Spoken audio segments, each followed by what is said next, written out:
Assalamualaikum dan salam sejahtera. Mereka yang bergelar pemandu drift yang baik pada hari ini harus bermula sebagai pemandu perintis terlebih dahulu. Ibarat kata pepatah, melentur buluh biarlah daripada rebungnya. Eksklusif pada minggu ini, kita bersama bukan satu, malah dua pemandu perintis yang di antara termuda dan terbaik di Malaysia. Jom kita ke segmen Personality.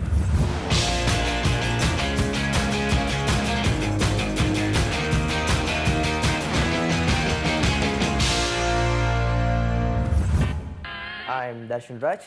I'm 19 years old. I'm a professional drifter. At the same time, I'm a student. I'm born in Johor Bahru and currently staying at Setapak, KL.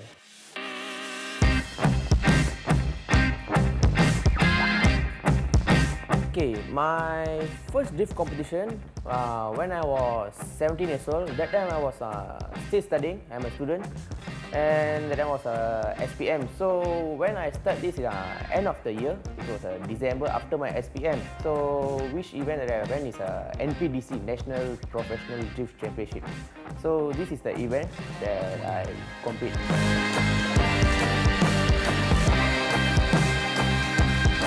Okay, get to know about drifting when I was 13 years old. Definitely my uncle is one of them who introduced this to me. So his name is VG. He bring me to the place which located at Sungai Besi. It's a Speed City KL. So definitely where is the Drift King born from, the Malaysian Drift King born from. So that time I was too young and I was 13 years old, so I couldn't achieve my dream. So after a few years, when I was 17, I achieved it.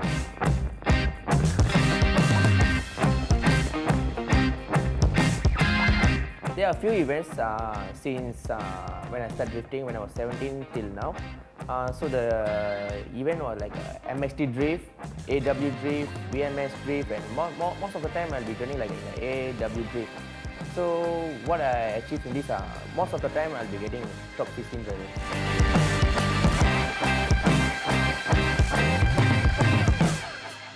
My bad experience, this was my second event. So what I've gone through is I already paid to my foreman, I already paid to my tires, my towing and everything. So one day before the event, which is held at Sedang, my car has been broken down. So I couldn't make it, and I really feel so sad.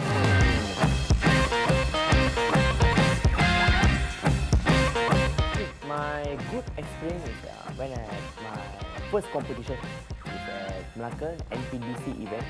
So what is the good thing that gone through is I met a lot of good drifters, and also they are professional. At the same time, I won as a top 16, and that was my good movement.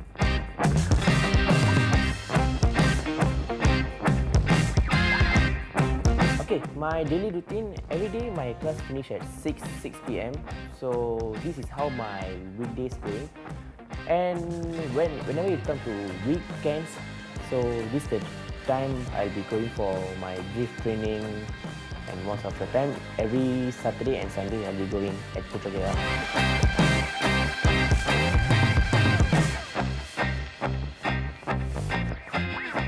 Okay, I'm doing diploma in graphic design. Even though I'm a professional drifter, my ambition is to be a policeman. Okay, this is my car. I got two both also Nissan Silvia, and this is powered by RB25, and my other car is powered by SR20. So this car, my coach import from Japan. So I bought from him this car. So when I bought this car, it's around 30,000 plus. And afterward, I have been rebuild this car. I think it's roughly around 10 to 15,000.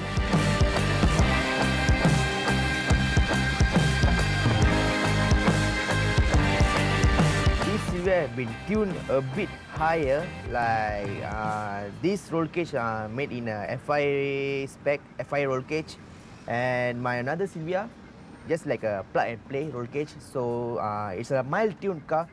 So in this car can be compete in every competition. I think can be go for a world competition too. So this car is a more specific car, as I know.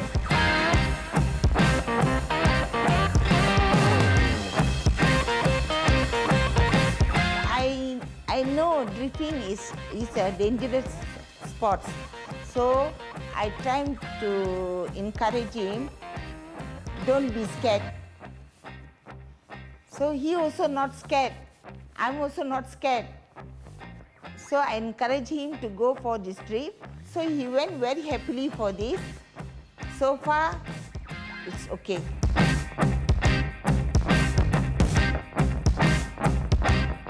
Once Darshan go for drifting, so we have to spend nearly 8 to 10,000 ringgit, and then only we can support this trip for him, because lot of tires and lot of engine problems all he have to see for this.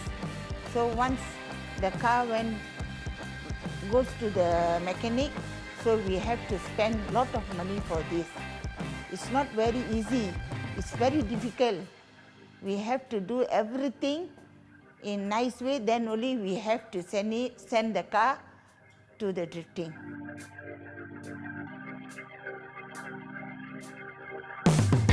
Okay, in my opinion, as a drifter, we should follow the rules and regulation, and also we have to follow the discipline, just to make ourselves to protect from the problems and to make ourselves safe.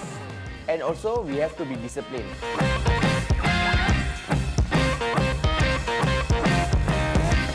Look for a proper coach. Do not watch YouTube and get influenced, because drifting is a dangerous sport.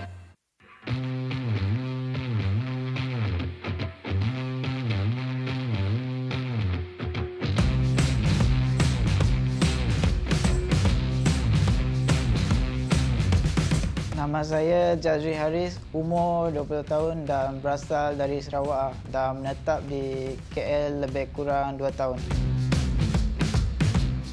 Sejak minat sukan drift lagi sejak di sekolah menengah akhir pada tahun 2016 lah, daripada video game lah.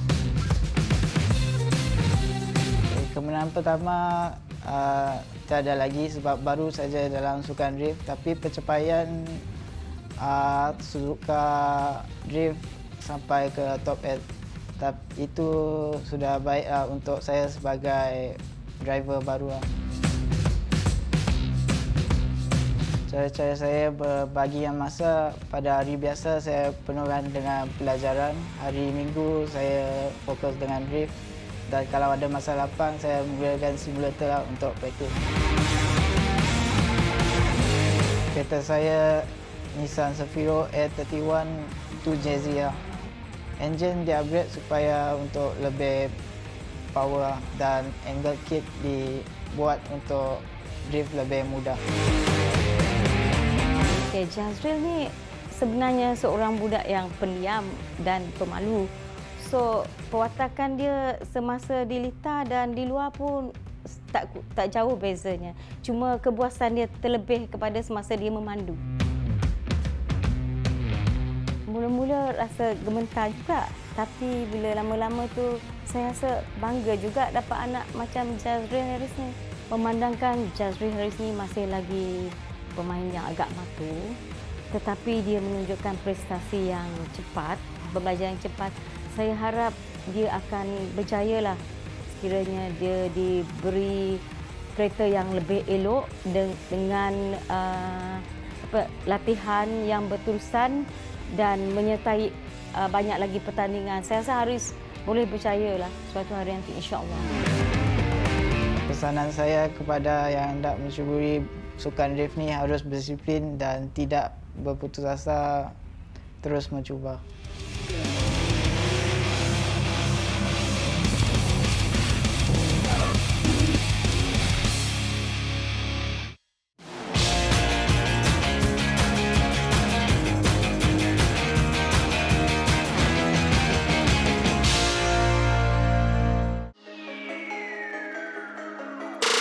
Sukan pemotoran mempunyai juru foto dan juru videonya tersendiri. Kita kenali mereka dalam segmen aplikasi. My daily routine is to study, to update about the motorsport itself, the scene, the cars, updated on engines and everything. Spending time doing PR work with the drivers and also the teams mostly, and also do some studies about photos of motorsports from other countries, other photographers to update so that I get better shots every day. The differences of being a motorsport photographer is actually I am more exposed to hot, and also I'm more exposed to danger compared to other photographers, because usually they will do shootings in studios, in safer and planned shots usually.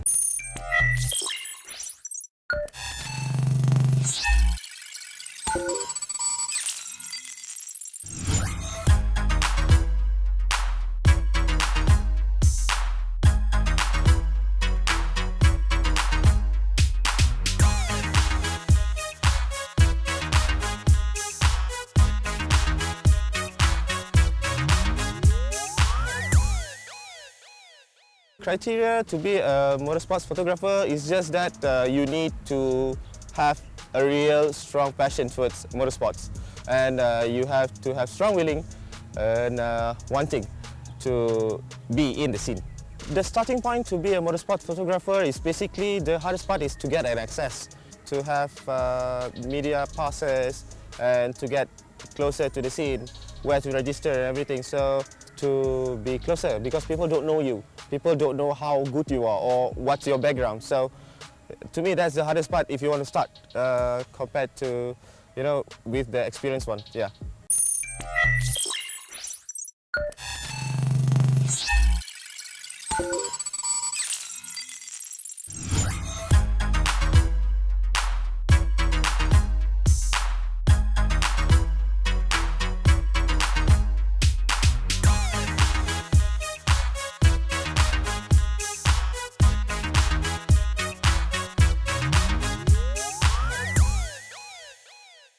My view to be a motorsport photographer is you really need to have a passion towards it.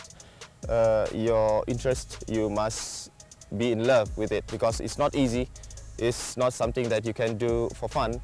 It's hot, you are open to danger. You really need to be in the scene itself. And my advice to who want to come to this scene, please do come, because it is fun. It is really fun.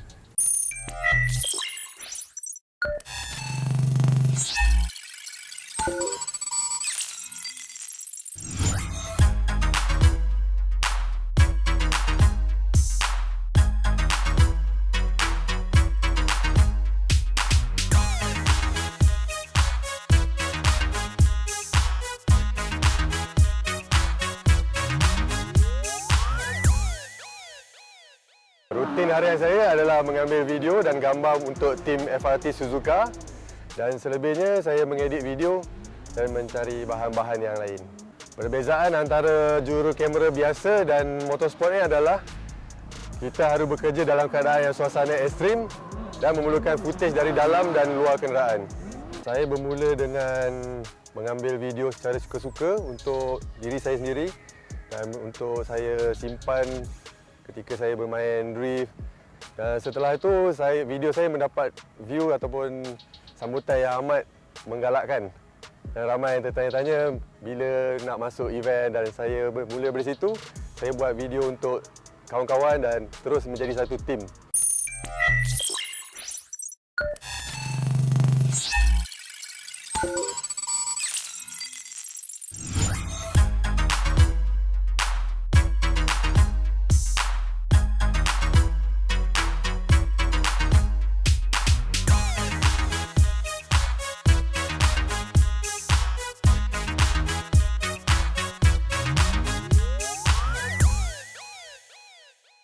Antara masalah yang saya hadapi ketika awal melakukan videografer ini adalah contohnya kekurangan kamera dan kekurangan dari segi kewangan untuk pergi ke satu event ke satu event. Kriteria yang utama adalah seorang yang mempunyai minat yang tinggi dan kesungguhan yang tinggi juga. Dan selain itu memerlukan ketahanan yang agak kuat, kerana selalunya event motorsport ni berlangsung selama 2 hari, 3 hari dan kadang sampai ke malam. Kepentingan video ini untuk drifter adalah untuk menggalakkan sponsor-sponsor untuk melihat bakat-bakat baru dan potensi yang ada di dalam setiap driver di dalam sukan drift di Malaysia ini. Selain itu, kita dapat melihat kesilapan-kesilapan kita di dalam video yang telah kita ambil dan untuk kita memperbaiki teknik pemanduan kita. Okey, nasihat saya pada yang baru ingin menceburi bidang videografer ini adalah kita haruslah mempunyai minat yang tinggi dan kesabaran yang kuat. Dan buat masa sekarang, untuk kita jadikan sebagai kerja adalah agak sukar sedikit kerana permintaannya adalah rendah.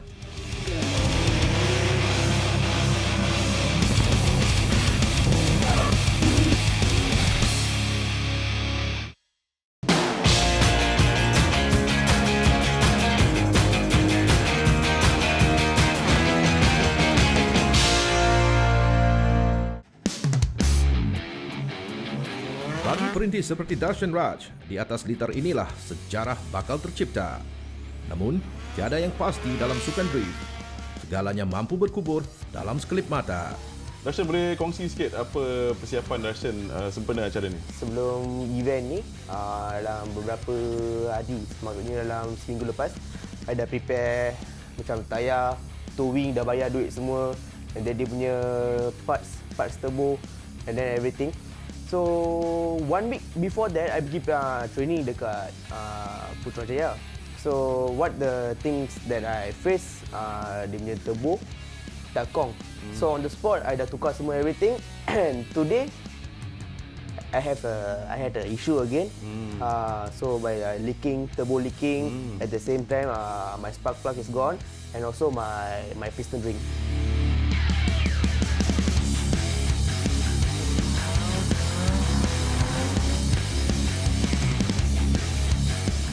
Jadi adakah masalah yang Darshan alami ni adalah disebabkan persiapan yang tidak sempurna? Tidak semestinya, tapi dalam parts dalam kereta tu ada yang dah terpakai dan juga ada yang baru.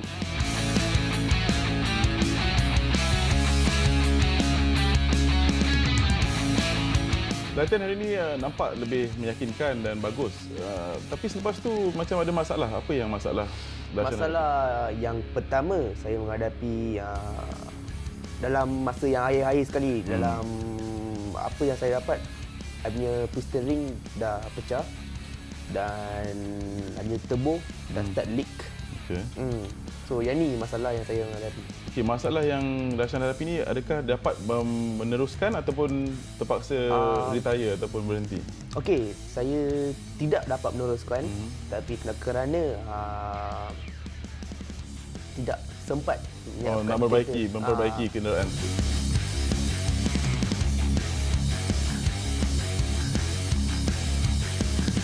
Untuk persiapan kali ini, acara drift yang berlangsung ni, berapa anggaran kos daripada segi tayar, persiapan kereta, jumlah kru, berapa yang telah dibelanjakan? Jumlah yang saya bayar dalam 8 hingga 9,000. 8 hingga 9,000 untuk event ni, dengan sekali dengan fees, duit yuran. Dan juga saya membeli 20 biji tayar dan 2 set rim, rim baru, dan juga maintenance kereta saya.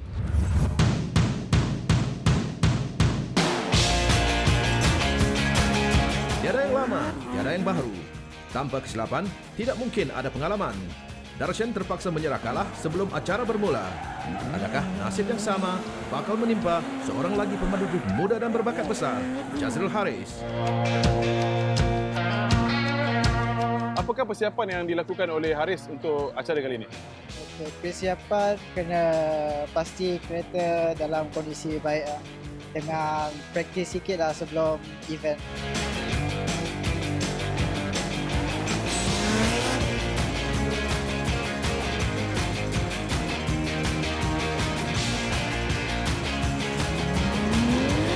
Haris memulakan sesi kelayakan pertamanya dengan penuh berhati-hati.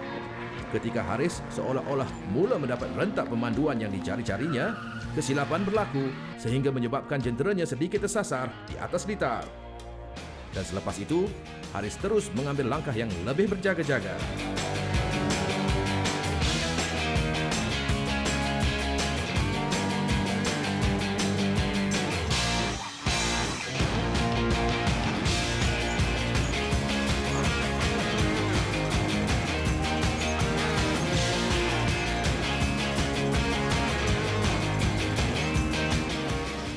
apakah kos yang telah dibelanjakan oleh Haris untuk acara kali ini? Untuk event ni lebih kurang 3,000 lah bayar kru, minyak, tayar apa semua. Haris bagaikan cuba menebus segala kekurangan lalu dengan pecutan awal ketika meneruskan sesi kelayakan keduanya. Bagi pemandu baharu seperti Haris, pengalamannya bakal teruji lagi. Persoalannya, adakah beliau bakal mengulangi kesilapan yang sama? Lita Speedway, adakah ini kali pertama Haris bertanding ataupun mencuba di Lita Speedway ni? Ini kali kedua lah bertanding kat sini. Kali kedua. Kali pertama macam mana berbanding dengan kali ini? Kali ni lagi lebih confident, lebih laju. Apakah strategi ataupun rancangan Haris sewaktu tandem ataupun berdua nanti? Okay. Kalau saya kat depan, saya cuba buat run yang terbaik. Dan kalau kat belakang, saya cuba ikut serapat yang mungkin. Berhadapan dengan pesaing berpengalaman seperti Rockelo, sesi tandem ini peluang keemasan Haris untuk membuktikan kewibawaannya. Bagaikan pantang dicabar, Haris menyahut seruan pesaing lama itu dan terus merapati Rocker dengan prestasi yang boleh dibanggakan.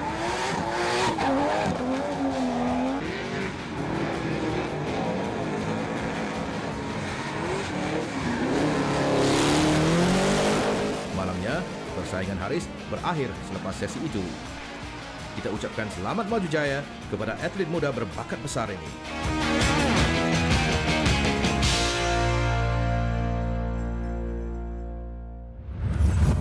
Pelayaran yang beribu batu jauhnya haruslah dimulakan dengan langkah pertama. Walau apa pun bidang, walau siapa pun anda, tiada siapa yang terkecuali, termasuklah diri saya sendiri. Saya Bozai Hamdan untuk Drifting Malaysia. Kita jumpa lagi di episod akan datang. Assalamualaikum.